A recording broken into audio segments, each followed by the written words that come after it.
Based on Joseph Campbell's story arc of the hero's journey, this spread reveals significant markers upon a seeker's path. It is a great reading to do when you're at the precipice of a big transition or a significant milestone. The new year, a birthday, a breakup, a new relationship, a graduation, or while preparing for a trip. Anywhere, really. It offers a complete overview of what to expect from a mystical perspective, keeping in mind that this 5-card spread is a paced-down version of Campbell's diagram. You can feel free to add additional cards as you see fit, and you'll see that I have here. The first card, the call, the inner voice, agitation, dissatisfaction, or inspiration that prompts you to courageously embark on a new journey. The call card here today for us is the mentor, the teacher, the sage, the guru. It is said that cosmic knowledge pours down on the world like a great illuminated waterfall. This can be an overwhelming force. The true teacher, though, is said to be able to hold this flow of wisdom at bay while the student sips from a focused stream. The mentor archetype has a gift for reading the room, for sensing the exact ingredient that will stimulate growth within the student, whether pleasant or painful. The mentor may appear aloof or available, or harsh, or tender, humorous or rigid. Their gift is to know what serves the soul. Ultimately, the mentor is in service of the greater cosmic good and aids the elevation of consciousness. Anytime the mentor forgets this humble link and mistakes timely themselves for the source of enlightenment, the archetype falls into shadow. When light, the mentor is focused, clear, bright, and remains a student. When dark, the mentor is self-serving, envious of youth, righteous and rigid. To go deeper into the mentor, the riddles of Zen masters and their students. That is your quest. Keep in mind how easy it is to project power onto another. The expressions feet of clay and cult of personality exist for a reason. Although it's typically true that parents are our initial teachers, the child will eventually seek a mentor figure outside of the home to assist their growth. The mentor.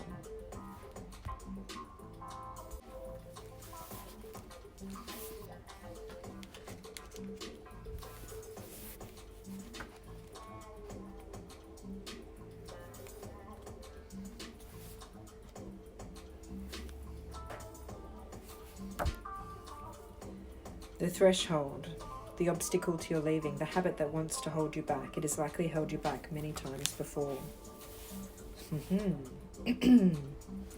The cave, the dark, the portal, the interior.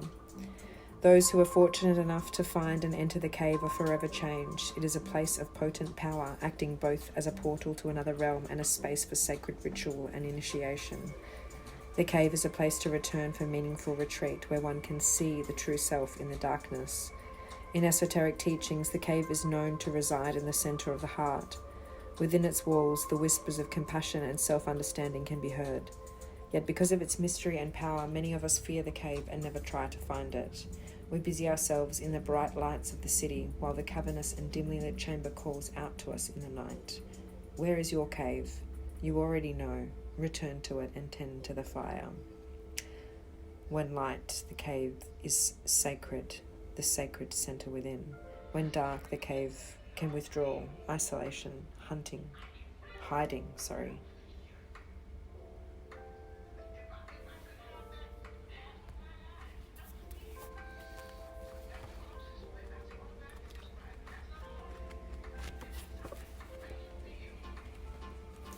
And Kairos, mythical time. And this is the threshold, the obstacle to our leaving, the habit that wants to hold us back. Kairos, mythical time, synchronicity. We have all had the experience of timelessness, of life beyond the ticking of the clock. It may be felt as time standing still, slow motion, or losing track of time on a walk or in a lovely conversation. This is known as mythic time, and it is the territory of Kairos. This card suggests there is a secondary time continuum that goes beyond any earthly clocks and schedules. Within this non-linear realm, we access divine timing. A single moment ripens with auspiciousness, and our actions change to the trajectory of our whole life. Time becomes a living thing that watches over us and tells us precisely when to speak or to act. And when this card appears, it is all about patience and precision. No clock can guide you. Wait for the rush of inner knowing, and not a moment longer. When light, Kairos is alignment, ease in decisions and action. When dark, it is fighting against time. To go deeper, look at Felix Gonzalez Torres' Untitled, Perfect Lovers.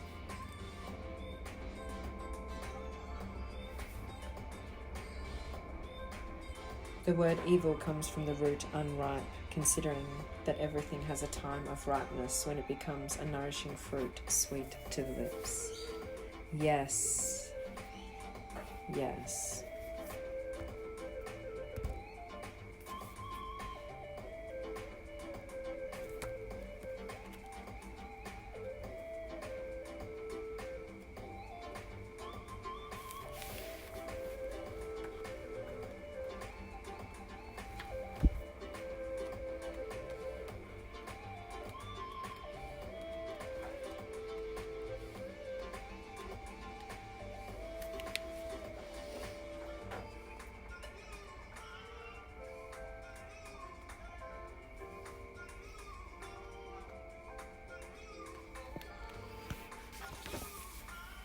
The fault line. This is our ordeal, the deeply profound challenge or dilemma you will face along the way, the lurking shadow that will reveal itself so you can grow. The fault line, the fissure, the crack, the weak link. Imagine walking across a frozen lake that begins to crack before your very eyes. No matter how optimistic and brave you might be, panic ensues. You become fearful and tense and long for stable ground. Such is the energy of the fault line. It's the energy of walking on eggshells, of precarious dynamics, of sensing what is ready to break open in chaos. It's likely this cracking open is overdue as fault lines develop slowly and naturally from underlying elemental pressures. This card comes as a potent warning not to deny the shakiness that's afoot. It's much better to prepare yourself for change than to walk along the fault line pretending all is well. There is no easy fix for the situation at hand. It will require a foundational shift that alters the current dynamics from the ground up. When light, redefining reality, breaking open. When dark, precariousness, pretending, delusion. To go deeper, dance to Everything is Broken by Bob Dylan. Aha. In Japanese, kintsugi pottery is where the gold is used to mend cracks, breaks are thought of as precarious rather than something to be hidden. Wabi-sabi, perfectly imperfect. It's possible that something a loved one said has caused a crack in your relationship that has never been mended. Revisit it. The time to heal is nigh. Ha! Leading into the boon, the reward, wisdom, skill, or blessing you will attain on the journey. This gift is mystical by nature and can't be found in creature comforts. And here we have the first card in this beautiful, beautiful deck. The Mother, the Great Mother, the Feminine, the Source. We begin our archetypal story with the Mother's love. Through her sensual, fertile, and life-giving energy, all creation takes form. Regardless of our birth story, each of our hearts beat for the first time in the warm womb of the Mother, where she offered resources from her body for the building of our own. Yet her tale is not so simple, as the Mother, especially on the earthly plane, contains both light and dark aspects of the feminine. With the best of intentions, the Mother wraps her loving arms around her creations and begins to grip what she meant to set free. The Mother both nurtures and prohibits growth. She gives yet clings, she creates yet restricts. Amid this complex energy, the Mother holds the key to the eternal challenge of love. When light, glowing, generative, creative, nurturing. When dark, dim, exhausted, controlling, limiting. To go deeper, read the Tao Te Ching, Chapter 1, and imagine the Mother of 10,000 things. Oof.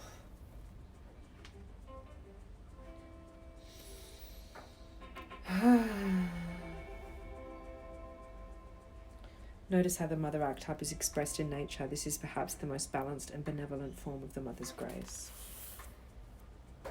The Mother is part of the trifecta Maiden, Mother, Crone. Because of the relationship between them, take special note when these cards appear in one reading.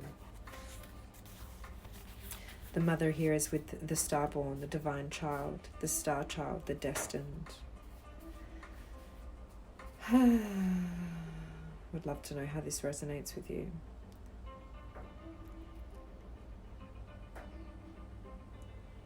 An elusive yet radiant aspect of the self, the starborn archetype points to the cosmic spark of light that arrives with each being at birth. The moment the newborn crowns, whether vaginally or surgically, the royal stars above are said to constellate in a unique shape that maps our path into the world. The idea of destiny is controversial, yet the starborn naturally feels a sense of destination and purpose, aiming itself toward a future that is beyond the mundane. When this card appears, travel back to your birth story for clues and insight. What did you desire when you were young? Practice seeing your life from a mythical point of view rather than as a series of logistics. Read the story of the three fates and envision yourself born under the stars with a unique destiny. When light, trusting, vibrant, aimed. When dark, feeling of misalignment, loss of longing.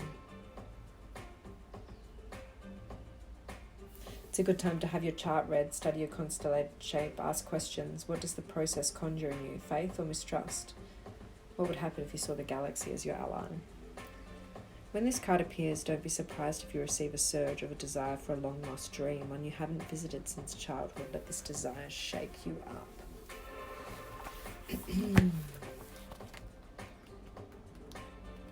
And the return. What a journey.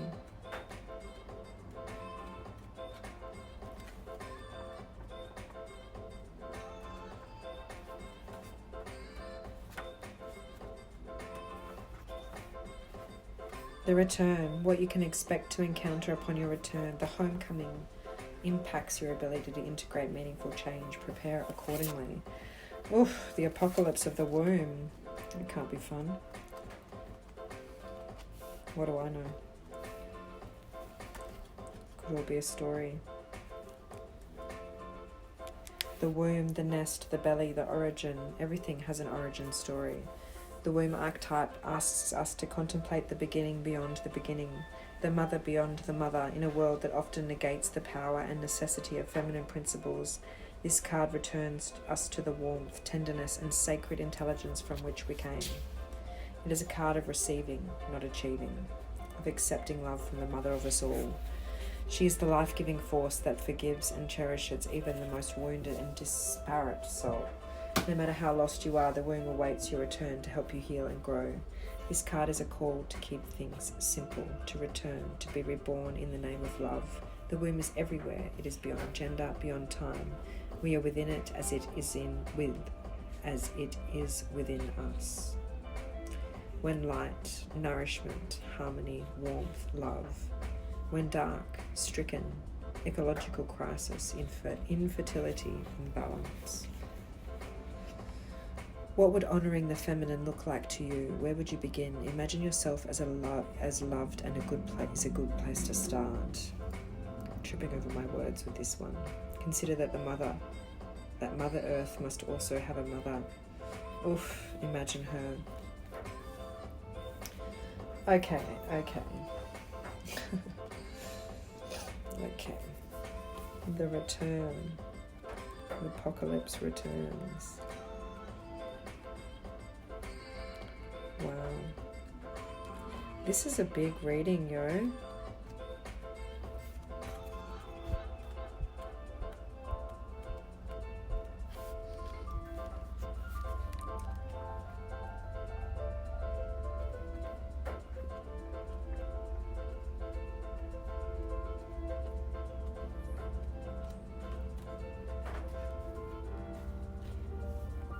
Apocalypsis. Removing the veil of deception. Apocalypsis indicates a particularly painful time, one that unfolds when two disparate dynamics occur simultaneously, pulling the psyche into seemingly opposite directions. The first is the lifting of the veil. This means truths that have been kept in the dark are revealed, seen and unearthed. No matter how relieving it is to witness them come into the light, an element of despair and grief follows. The second dynamic is the regeneration that comes from the wreckage of the revealed truth. The old narrative breaks and a new story forms. Apocalypsis energy is similar to a forest fire's devastation for the sake of regeneration. The veil lifts and we see who and what has been hiding. From the nakedness of the truth, a child is born. Have faith in the process. Hold on to your center. That is the only way. When light, the unknown becomes known and guides the way. When dark, nihilism, fatalism, hopelessness.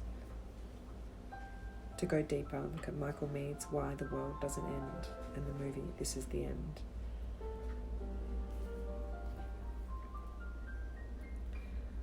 All kinds of things will be revealed during a time of apocalypsis, from big global lies to little white ones that lace the bedroom sheets. Brace yourself for the horse of truth to storm your every field.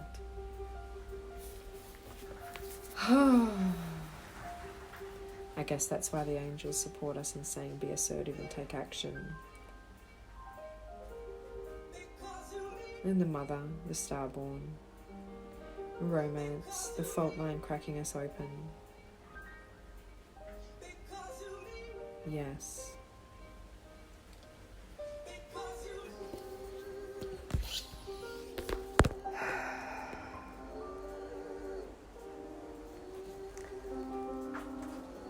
And teasing you with the tarot there, the King of Cups in balance with the Sun behind what we're seeking clarity on, completing this cycle of hard work with the Eight of Pentacles and the World card. Yes, thank you. Okay, I think it's time for a boogie break.